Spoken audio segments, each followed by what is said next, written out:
Nothing is cheaper than proof of work. So-called alternatives to proof of work waste just as much work. By Paul Sztorc, August 4th, 2015. Published at TruthCoin. Narrated by an artificial intelligence based on the voice of Tony J. Produced by Parker Banks at pbanks.net and youtube.com/pbanks. Intro: wasted resources. I previously wrote a post on proof of work, POW, and mining. The first half generated great interest, but apparently failed to be universally persuasive. For example, CCRG, Ethereum's multi-million-dollar funded research organization, consists almost entirely of academics theorizing about proof of stake, POS. So here I will expand on that first half, in the hope that less work by people with legitimate potential is wasted on these defunct ideas, and fewer journalists, empty-suit investors, are distracted from Bitcoin's value proposition as the internet money. Agenda 1. Reintroduce the core theoretical concept, marginal revenue equaling marginal cost. 2. Generalize it to every human activity by explaining economic rent. 3. Describe how greater than zero rent is incompatible with peer-to-peer money. 4. Focus on some specific examples, tendermint, delegated proof of stake, while assuming that they follow Bitcoin's issuance schedule. 5. Generalize the argument to all issuance schedules. Reprise. For auction, $100, payable in anything. Sold for $100 to the miner in the Peercoin shirt. I previously argued that A. Releasing 50 new bitcoins per block was equivalent to B. Auctioning off 50 bitcoins to the highest bidder by the necessarily true economic identity that production will always continue until marginal cost equals marginal revenue. After all, each hash has a cost, and each hash also marginally increases one's likelihood of winning the 50 bitcoin. If any behavior, not just hashing, could increase one's likelihood of winning the 50 bitcoins, that behavior would be performed until the total behavioral effort expended by society approached the total value of the 50 bitcoins. When applied to naive proof of stake, POS, this principle implied the attack phenomenon known as stake grinding, a version of proof of work, attempting multiple blockchain histories until you found a history which granted you the coins. That was markedly less cumulative, because the cumulative work wasn't measured, as it is with Bitcoin's difficulty. It wouldn't be readily obvious that total work equals total expected value of the block reward. In proof of work, there was sometimes disagreement over which New York Times issue of thousands we should run tomorrow. In proof of stake, there was disagreement on which stack of approximately 60,000 issues of thousands was really the New York Times. The discarded blockchain histories, NYT stacks, weren't presented so you didn't see them, but their creation took work. Over time, increasingly desperate developers pushed the work where it was harder and harder to see. All proposed proof of work alternatives could be relabeled obscured proof of work. As we'll see, changing the obfuscation level, complexity of a proof of work algo will not alter this bridge connecting world work and blockchain influence. Ultimately, each individual miner, or whatever, will always calculate their expected benefit, subtract their costs, and work to fight over the difference. The expected benefit is the only alterable parameter of this system, not the expected costs which chase it.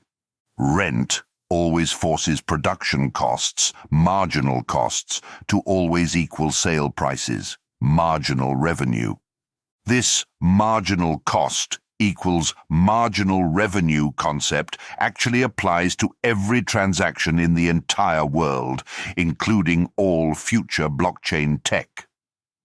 Measuring cost. A reasonable person might immediately protest that in practice, marginal costs equals marginal revenue is never the case. For example, I know they overcharge me for beer at the convenience store near my house. I own a small business and we mark everything up at least 3%.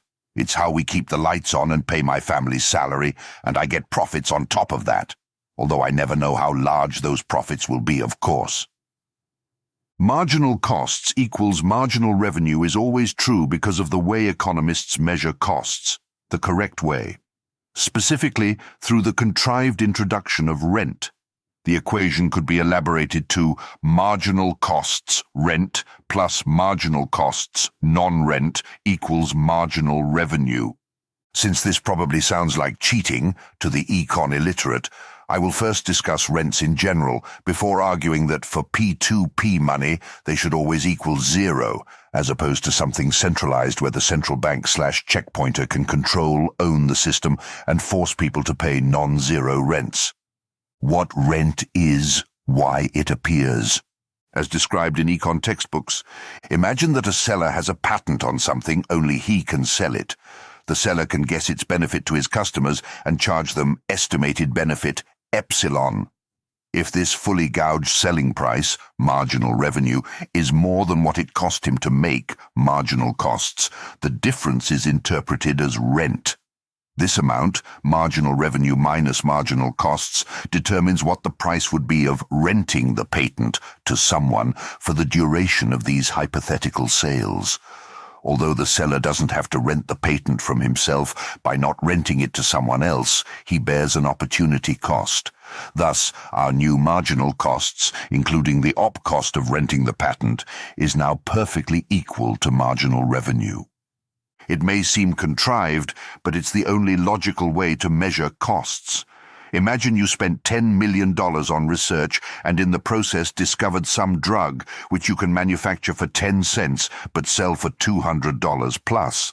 Does the drug really only cost 10 cents? Why should the cost be measured differently for you versus someone else who has to pay patent royalties or duplicate your research? Cough medicine. Let me try to push the concept to its extreme. When I have a cough, the marginal revenue, the benefit to me of a single dose of cough medicine is extraordinarily high. I might pay $50 to make it through a single night, yet I am fortunate. My cost for a whole week's worth of medicine barely exceeds $5. Seemingly, marginal revenue is greater than marginal costs. Yet many rents are at play, and this time I, the buyer, own them instead of the seller. My awareness of my own sickness is private, belongs only to me. I may also be aware of neighboring stores or competing products. Whether or not I actually am aware of those stores is private and known only to me. If all stores had a practical way of understanding my urgent need, and a way of blocking other people from purchasing the medicine on my behalf, and a way of blocking other stores from negotiating with me, etc., the store might try to price discriminate against me, and thus keep all the rents for itself. My ability to counter the store's efforts by stocking up on medicine while healthy, having someone else purchase on my behalf, or shopping at a rival store are options that belong only to me. If the store knew that I would pay $200 for 72 hours worth of their medicine, they'd charge me that. But only I know this, and when I rent that info from myself, I don't have to pay anything. While it may seem that marginal revenue is greater than marginal costs, what is actually happening is that I am buying 1 unit of medicine and combining it with 1 unit of sickness expertise to produce a new good cough cure. I can only make this good when I'm sick. The medicine has no beneficial effect on me when I'm healthy. No one can wait until I am sick and then prevent me from making the good. I already know that the medicine will cure my sickness, etc., so it is marginal costs equals medicine plus sickness underscore rent equals marginal revenue. Rents are private. Marginal costs equals marginal revenue applies only to the agents involved in the decision at hand. It therefore ignores externalities, which is the entire reason that externalities can be problematic. Rents self-destruct over time. While today you might be forced to rent something from someone else, over time you'll be looking for alternatives. Your inability to shop around today is costly to you. You must rent the knowledge of where's the best deal because you do not yet own it. In fact, if you are an entrepreneur, you'll do the reverse. Look at these rents to see if you can provide what people want at a discount. In this way, the economy allocates scarce entrepreneurial ability and motivates the allocation of scarce capital to where it is most needed. And finally, rent implies exclusion, which contradicts P2P. If all peers are equal, how can some be forced to assume and endure a subordinate position? Rent only occurs when a seller owns something that rivals can't own, which is why the rivals need to rent it from the seller. Yet the concepts of exclusion and peer-to-peer are fundamentally irreconcilable. The problem is not limited to the steady-state operation of the protocol. It extends to all areas, including the initial setup of the protocol. A fully P2P protocol will have a P2P operation and a P2P genesis. But a protocol granting significant ongoing rents would beg the question, who are the privileged people we are renting from? Why them and not someone else? Why do we need to rent from someone at all? The only entity on CoinMarketCap capable of extracting rent is Ripple, for the exactly same reason that it is not P2P. It has a privileged, inimitable peer and inimitable banking relationships. I hope that wasn't too painful. Now that you know what to look for, let's get back to our original topic. Everything is proof of work. With no rents and a 25 Bitcoin 10-minute schedule, everything will waste 25 Bitcoin every 10 minutes. For simplicity, this section assumes that all P2P systems release new coins at the same schedule, i.e. at a rate of 50 units per 10 minutes, a rate which itself halves every 4 years. The following section will describe how changes to the schedule are irrelevant. Is a work-independent protocol possible? If any crypto system is to periodically release coins without immediately creating an incentive to waste an amount equal to the value of those coins, the crypto system is going to have to release the coins in a manner which is totally independent of all possible human activities. The coins will have to be rewarded on a completely effort-blind basis. The coin reward must have a Spearman correlation of 0 with everything that mankind could influence. This isn't going to be achievable. The very decision to use the software is human influence-able, and the protocol is blind to non-users. It follows that effort-blind coin distribution is completely impossible, making so-called waste completely inevitable. Distorting time and ownership won't matter. Consider a design which randomly determines who gets the 50 Bitcoin reward in advance, freezes that determination, and, only much later, actually pays the 50 Bitcoin out. By the time the marginal revenue was coming around, there would be nothing anyone could do to work toward getting it right. Wrong. Timing.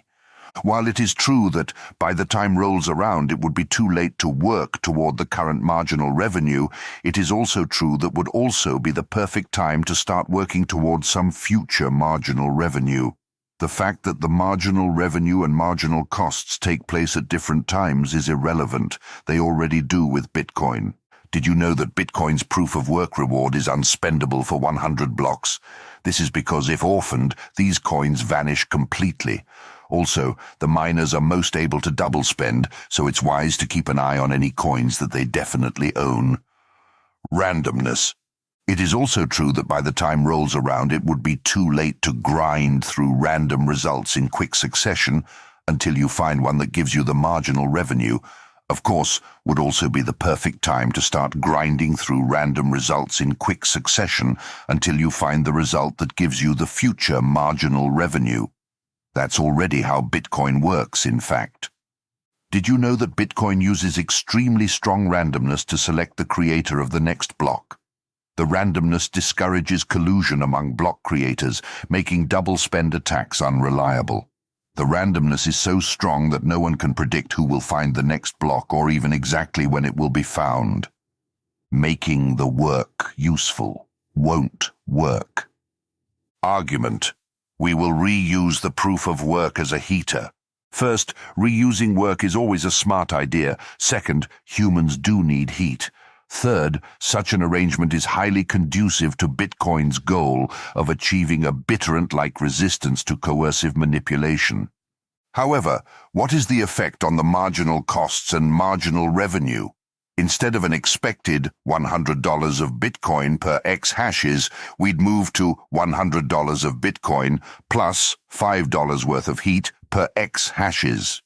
If $100 were previously being spent at the hardware-efficient frontier, spending would be drawn upward toward $105. Eventually, Bitcoin's difficulty would adjust.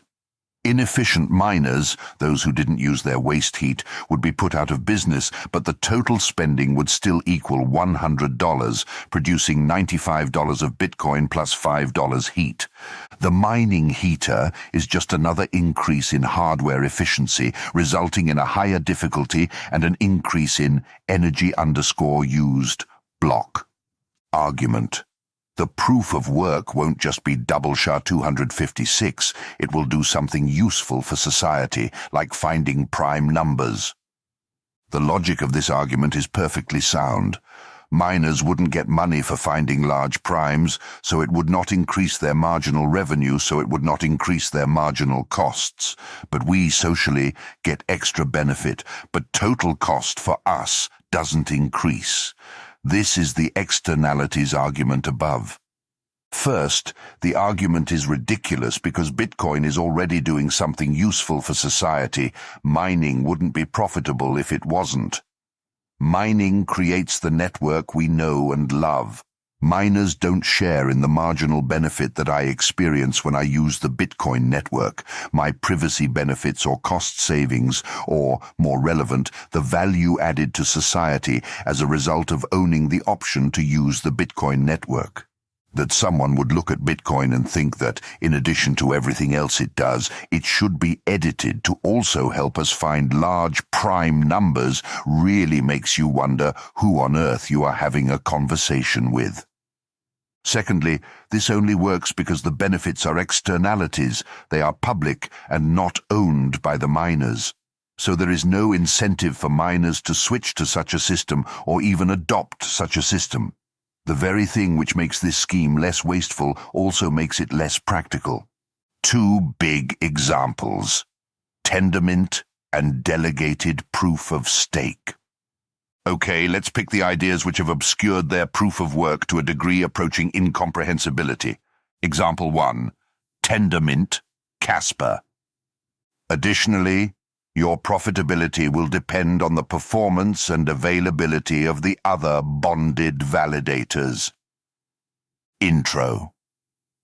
Tendermint is a scheme where individuals can join the set of validators by locking away some of their eCash.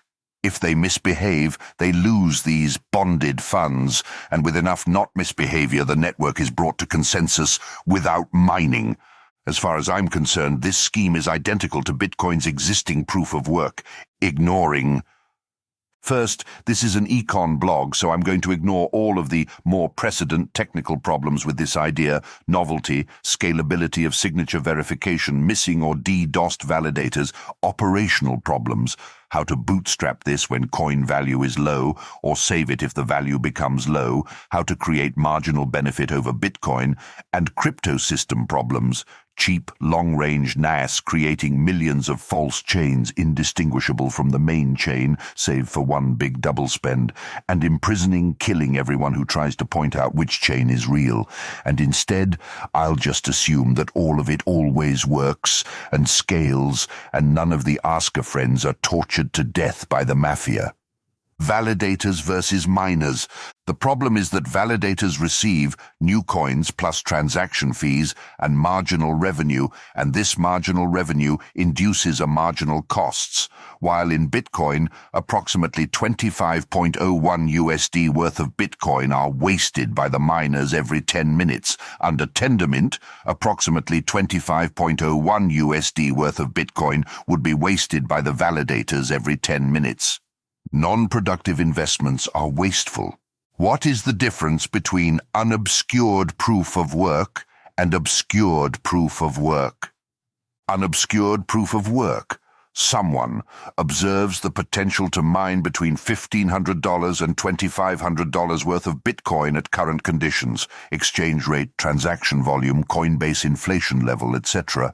compares the potential return on this investment opportunity to that of other investment opportunities, borrows $1,800 of working capital, buys $1,000 worth of mining hardware, and runs the hardware until it is fully depreciated, in the process spending $500 on electricity, $200 in lost labor time, and $63 on interest. Obscured proof of work.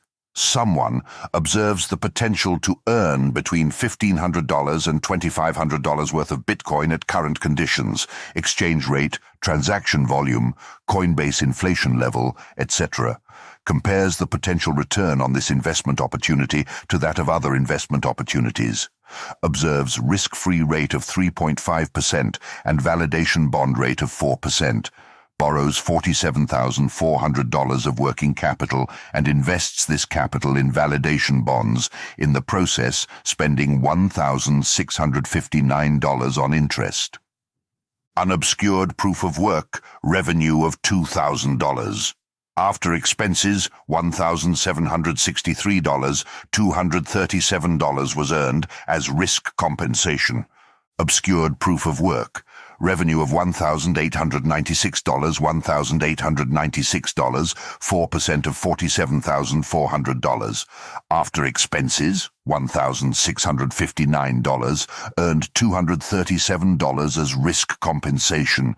In the unobscured case, miners secure the network. Society only produces so many luxury cars, luxury shoes, mansions, etc., and each year the miners get some of society's scarce resources, and other hard-working people do not. Some also goes to the upstream associates of the miners, those who produce mining hardware and electricity, as well as the downstream associates of the miners, the owners and waiters of the miners' favorite restaurant, preferred artists, charities, family and friends. In the obscured case, it is those who own validation bonds who benefit disproportionately. They get the nicer cars, their wives get the nicer shoes, or whatever. Is liquidity as important really so hard to believe? I'm sure the economic concept of liquidity isn't exactly a household term, but I thought that it was commonly understood that money is something you might need to have fast and without much notice. Is it not common to keep a stash of emergency cash somewhere in one's residence? Sadly, our modern endless ZERP has ruined yet another generation of potential savers, indirect capitalists. But ask your parents. You used to be able to buy something called a CD, where you locked money away for a period of time, 6 months, 1 year, 2 years.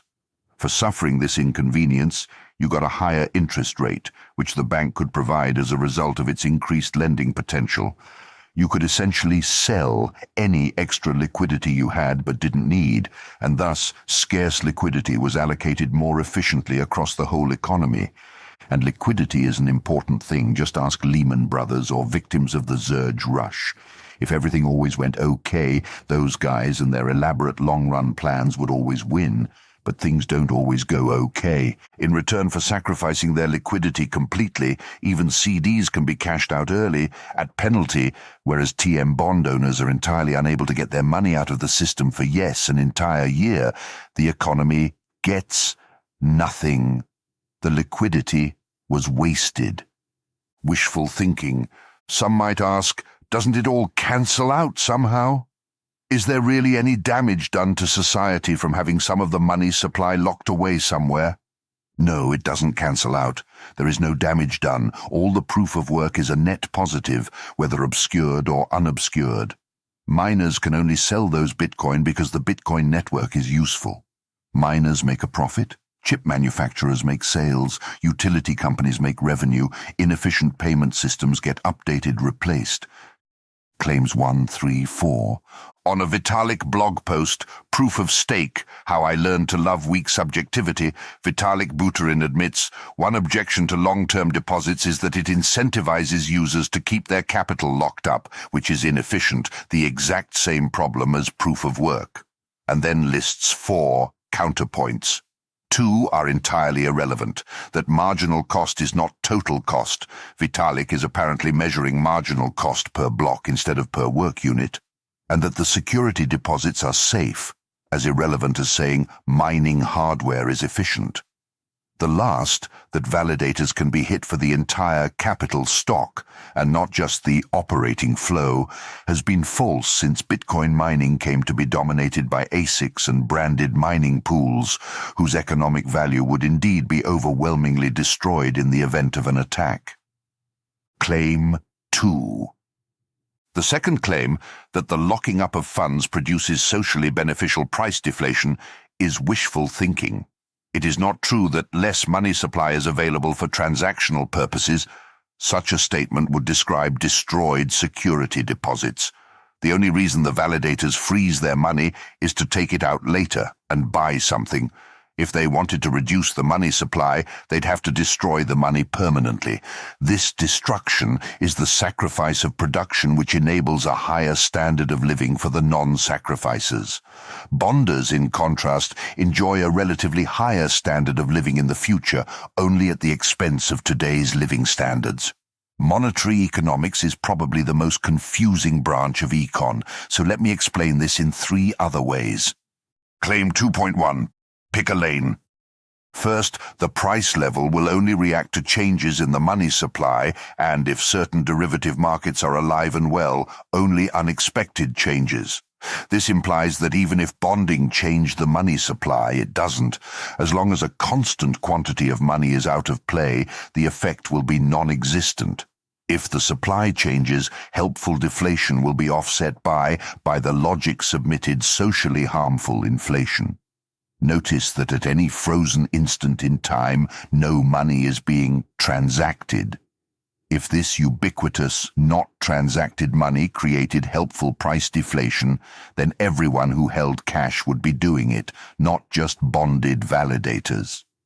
Either we consider the expected future flows, including bonds, or ignore all of them and include nothing using max currency supply. Claim 2.2. Proof by contradiction. Second, suppose prices really did react to money freezing in a way equal to money destruction.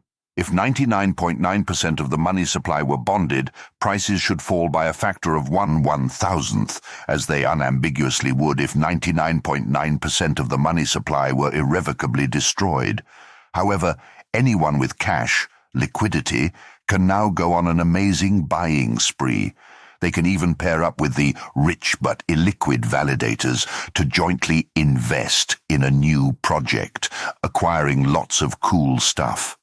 These projects are more profitable than any non-financial projects, starting a business, opening a factory, car loans for new commuters, and the consequent rise in interest rates, the price of liquidity, will crowd those projects out, resulting in less investment, a smaller capital stock, and a poorer future for everyone. Claim 2.3. What's wasted? Liquidity.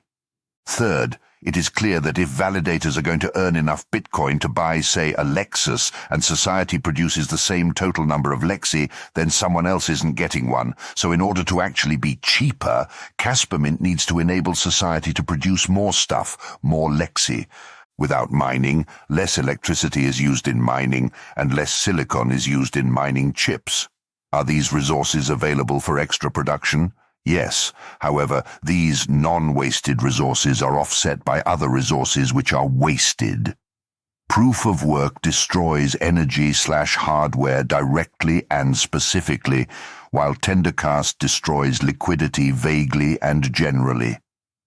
Let's detour for a moment to talk about interest rates and the market for loans. Imagine you are a wandering hunter, famished after days of proteinless, salady, lame, vegetable-only forager food, and you suddenly become aware of a juicy rabbit nearby. The demand curve shifts up. Your body gets excited. Your breathing and pulse increase. Scarce chemical energy is being loaded into the muscles. Your mind begins to burn oxygen and glucose as it plans furiously to capture the rabbit. Previously, there was no need to waste precious glucose, liquidity, but your brain cells say to each other, if we bag this rabbit today, we'll all be chemical energy rich in the future. And who knows, we might even be able to take some time off and rest, practice new skills, signal our evolutionary fitness, get laid. I mean, a hunter-gatherer bioregulated psychology can dream, right? Anyway, under proof of work, liquid resources, silicon, metal, concrete, electricity, time, effort, which could each be used for many things but by themselves aren't very useful, are drained and pooled into illiquid applications. The mining hardware and infrastructure, as well as the knowledge required to build, manage and maintain the facilities, and the social relationships between all of the owners and their business partners, which are very useful for a specific purpose but generally quite useless. Investors are, in essence, making a bet that no other more useful combination of these factors of production will come along over their investment time frame. So it is with Tendermint proof of work. The bonded funds are locked away and can't be used for anything else. The bonders are making a bet that nothing better will come along. The waste is impossible to photograph, as it concerns things which have not happened but should have, but it is still there. Under proof of work, the hunter-gatherer is wearing weights, and it is harder to catch the rabbit. Under tender POW, the hunter-gatherer's body can't load glucose as quickly, and it is harder to catch the rabbit. Either way, fewer rabbits are caught. In fact, market forces, specifically interest rates, should always place society at a frontier where we are all indifferent between the two. If any project were freely over-beneficial, money would be pouring into it, and interest rates would be rising, same for any consumption project which overproduced utility. Finally, lasting differences between the two proof of work are possible. Proof of work might be better for economic growth, soft Altoid might be better for CO2 emissions. It is quite difficult to say. Less capital means that the future will be worse and contain less technological scientific progress, fewer abatement sequestration technologies, carbon alternatives, etc. Flirting with the mainstream, break out your econ textbooks. Here is a supply curve in the market for loanable funds. Now it is with the supply curve leftward shifting to represent the wasted loanable funds on this non-productive investment. Now here is the surplus, C and D, which is wasted on validation. Surplus table. Consumer surplus, before A, B, C, after A, net, minus B, minus C. Producer surplus, before D, after B, net, minus D, plus B. Total before A, B, C, D, after A, B, net, minus C, minus D. All of the wealth in sections C and D has been destroyed. Quod erat demonstrandum. Example 2. Delegated proof of stake, DPoS. DPoS is a plutocracy where people use, but neither spend democracy nor risk capitalism, their money to elect 100 senators who sign blocks in a sequence and thus secure a nearly P2P network. As usual, we're going to ignore all of the problems with this, that plutocracy implies same wealthy idiots on every decision and inevitable decadence, unlike rule of the experts capitalism, that DPoS strongly concentrates wealth and therefore protocol control, that voters, even at the more efficient corporate governance level, never seem to know or care about the issues they're voting on, and that any conspiracy of 67 delegates can profitably double spend without getting caught. Instead, I'm just going to show that, again for the Bitcoin issuance schedule, it is consequentially the same as proof of work. In theoretically what is attempted is every non-attacker will know which 100 delegates are right for the job in a way that is not reliably subverted by human work. And since attackers wouldn't ever own over 50% of the total money supply, conclusion, the network will always be safe. Obviously is the deal breaker and isn't helping. If you get it by now, I suggest you skip this section to the Coinbase-Rot Paradox. However, because it happens to be a personal interest of mine, I'm going to write several paragraphs about how voting is only effective when it is cheap to cast an informed vote, which isn't the case in DPoS. Money and politics. Votes are bought. Not directly, this would challenge the voters' treasured self-delusions and be a focal point for coordinated outrage, but indirectly through tax breaks, welfare, military actions, subsidies, research grants, licenses, etc. Loudly it is claimed that these all serve civic purposes. The reality is some, but the quieter subtext is, a vote for candidate X is good for your bottom line. On top of that, there's ad spending and professional campaign management. Because election competition is zero-sum, these activities cancel each other out and are net wasted work for society. Is vote buying a bad thing? Who really knows, considering the long-run coordination problems facing this species? For today's post, who cares? I'm not arguing that this is good or bad. I'm just arguing that it's true. Votes become easier to buy as the number of voters increases, though it may seem innocuous to say the more voters there are, the less each individual vote counts. The statement is in fact a grave paradox. Eventually, the sheer quantity of voters guarantees that each individual voter is irrelevant, a balloon inflated to such a grand size that the stretched plastic simply vanishes altogether. If 3 people vote, a single vote can swing a possible tie, but if 10,000,001 people vote, a tie probably won't even occur, making each individual vote completely irrelevant. The voting process can be defeated entirely by taking a small critical mass of uninformed voters and, to it, adding some self-fulfilling expectations of hopelessness. If informed voting were cheap, these self-fulfilling expectations would be expensive to generate. Unfortunately, voting is not cheap. Voting costs energy that most people won't spend. This small detail means that any politician who can quietly use public resources to finance their bribes will always have an overwhelming advantage. Wealth isn't unequal enough. What about the fact that DPoS votes with wealth instead of per capita? The improvement is insufficient. While wealth does distribute non-uniform, instead, log normal or power law, a project aspiring to worldwide ledger status will eventually have a very high quantity of people in each wealth class, so many that casting an informed vote will still be, for each individual, a waste of time. Voter apathy reliably strikes the more optimistic scenario of modern corporate governance. There, each share gets a vote, and disinterested parties can sell and abandon their need to vote altogether, impossible in DPoS. The ability of shareholders to elect the board of directors makes almost no difference. Most shareholders don't care enough to vote, and certainly not enough to learn or do anything about obviously corrupt phenomena such as executive pay, poison pills, empire building, golden parachutes, etc. DPoS, like all voting, is not capitalistic. Capitalism is not about $1, one vote. It is instead $1 risked, one vote. Capitalism requires the potential for gain as well as the risk of loss. With voting, gains for good votes are public and equally and widely dispersed, no potential for private gain, and voting is free, no private risk of loss. Back to work. Scarce cognitive resources and advertising. If learning who to vote for takes work, then even absent bribes, voters will always be susceptible to work-based influence. In the U.S. federal elections of 2012, super PACs raised and spent well over $500 million. People don't spend that kind of money unless they get something out of it. Many studies document the effectiveness of political advertising, especially attack ads. Try here and then check the users also read sidebar. Recall that a positive correlation will suffice no matter how small.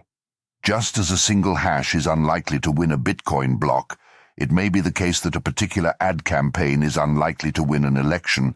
However, the total spending is tethered to the total expected value of the kickbacks controlled by the elected party. Disowning the rents doesn't destroy them. Attempts to create a barrier between spending and result always fail. Any leak in the work barrier leads to total failure. Recall that proof-of-work hashes are individually unlikely to win a block. For example, in the US, citizens who are clueless of the marginal costs equal marginal revenue identity try to limit political advertising contributions to a certain spending level. Of course, as the ads are effective, marginal revenue, the marginal costs will always creep back upwards. In this case, the marginal costs takes the form of super PAC ads, which buy the marginal revenue with marginal costs, but have a merely inconvenient detail that they cannot legally coordinate with the candidates they support.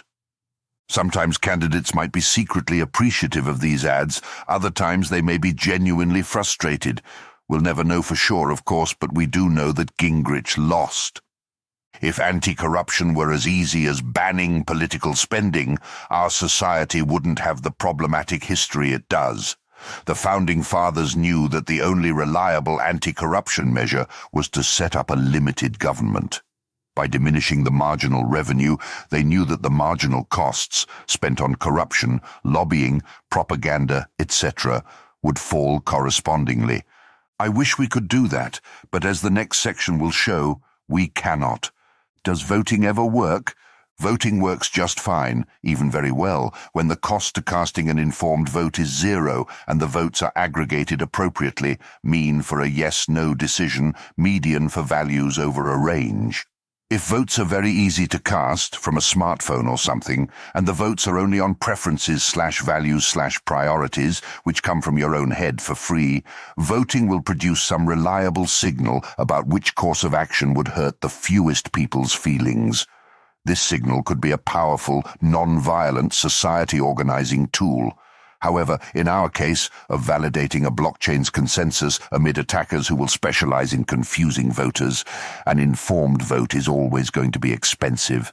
Something to work toward? I repeat, in order to ever distribute money in a way that does not produce endless zero-sum competition, the distribution has to be wholly indifferent to human effort. It would take something like a permanent, unalterable super-fascism, distributing X new coins each, only to everyone currently having an 18th birthday, and then forcing those 18-year-olds to relocate and never contact anyone from their previous 18 years again. And even this might favor those people who selflessly sire many children that they'll never see again, and this is assuming that the inflation tax drawdown can't be evaded, i.e. it is a perfectly efficient lump sum tax, that the currency issuing mechanism, government itself, can't ever be altered or corrupted. Now, as far as eCash is concerned, to the very final consideration, the issuance schedule, the Coinbase-Rot Paradox, less is more. Decreasing the quantity of coins released in each block actually increases the total economic value released in each block. Pre-mining all of the coins encourages work across blockchains. The units of money are fractional. With money, what other people own affects you. If I were magically offered one Steinway grand piano on the condition that a bunch of other people would each get 1,000 SGPs, I'd take the deal. I'd take disproportionately offered mansions, televisions, health, magic powers. I might be disappointed or confused, but I'm looking out for number one. That's me, and anything free I'll take. This isn't the case with money. When money is offered to someone else, my purchasing power decreases. It is as if some of my money has rotted away. Notice that, with money, multiplying the total quantity by some factor changes nothing. In fact, one could do this in the US by simply relabeling dollars to cents and multiplying by a factor of 100. Any uniform quantity changes are just a translation from the word dollars to some other invented word. It affects nothing in reality. It is precisely because uniform changes are meaningless that non-uniform changes are meaningful. If you work hard all day and are paid $100 for your work and someone else prints $100 for no effort, you have a diminished willingness to accept $100 for tomorrow's work. You care about the percent of the money supply that you just got. You want it to be high. Everyone else wants it to be low. Argument. What if we only offer 5 Bitcoin every 10 minutes instead of 50? That's 10 times cheaper. No, I'm afraid it isn't. Reducing all of the amounts by 10 times has no effect whatsoever, the equivalent of pricing everything in dimes instead of dollars. What is possible, however, is to manipulate when these fractions of the money supply come into existence. Just as one is happier receiving $100 tomorrow versus $100 a year from now, it is more painful for a dollar holder to endure $100 printed tomorrow versus $100 printed a year from now. But this is a paradox. A lower percent of the total tokens released today would seemingly decrease the block's marginal revenue. The number is smaller. Yet, by releasing more percent coins in the future, The money rots slower, and therefore this money type is more valuable, the quality is higher, increasing marginal revenue. Argument. Like NXT, BitShares or Ripple will release all the coins up front, 0 per block, no marginal revenue, right? Wrong. A terrible idea, and still enslaved to marginal costs equals marginal revenue. I've previously written about how such a decision is fatal to crucial monetary network effects, the second half of my original post. It also appears to have no natural analogue, absurdly dangerous. Thirdly, it concentrates the coins in the hands of a very few people, making for an extra volatile start. As the exchange rate increases, all of these early adopters become ultra-rich and are tempted to sell at once. If anyone expected NXT to succeed, the early adopters would have to carefully guard their identity. But have we at least achieved marginal revenue equals marginal costs equals 0? No wasted work? No, the 100% premium itself constitutes a huge marginal revenue at time equals 0, and it will be fought over like any other marginal revenue. The marginal costs equals marginal revenue problem has been concentrated into a single tiny block and spread sideways across multiple blockchains. Since the eye can only focus on one thing, the work, the marketing involved in getting a community to switch chains, is overlooked, just as in our first example of stake grinding. Ask yourself, are Ripple and Stellar actually two separate blockchains? I say this dual-chain phenomenon is actually a nothing-at-stake attack against a single lucrative block of an AGEN chain that can easily hard fork between STL and RIP, our counterparty NXT, BitShares, Nebraska, M, etc. Actually serial attempts to add new features to Bitcoin. I think they are desperate, self-ignorant, long-shot attempts to knock the Bitcoin out of hyper-Bitcoinization and replace it with something else. There is already a lot of blockchain, not Bitcoin talk going around, as well as concerns that it is too late to get into Bitcoin. These concerns prompt new users to consider creating their own new system. BitShares ignored NXT's 100% premine. Ethereum ignored BitShares. NEM will ignore all three, and what comes after will ignore those. The 100% premine takes anyone who wants to build something new and erases their entire benefit for doing so in a way compatible with the existing system.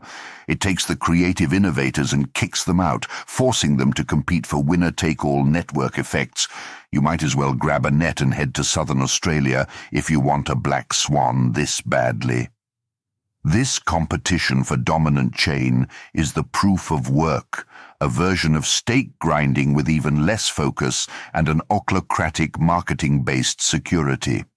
Whereas quickly inflating coins rot, lose value individually, slowly inflating coins rot collectively as the entire network walls itself off before it can mature, and it instead must work against its many competitors. Balancing the rots. Blockchain security is not the main function of Bitcoin's proof of work. Instead, proof of work serves to delay the release of the coins such they are still cheaply available when potential network joiners first discover the project. What some complain is today's problematic dumping by miners. Everyone wishes they found Bitcoin earlier, but earliest take-all implies the network can't grow.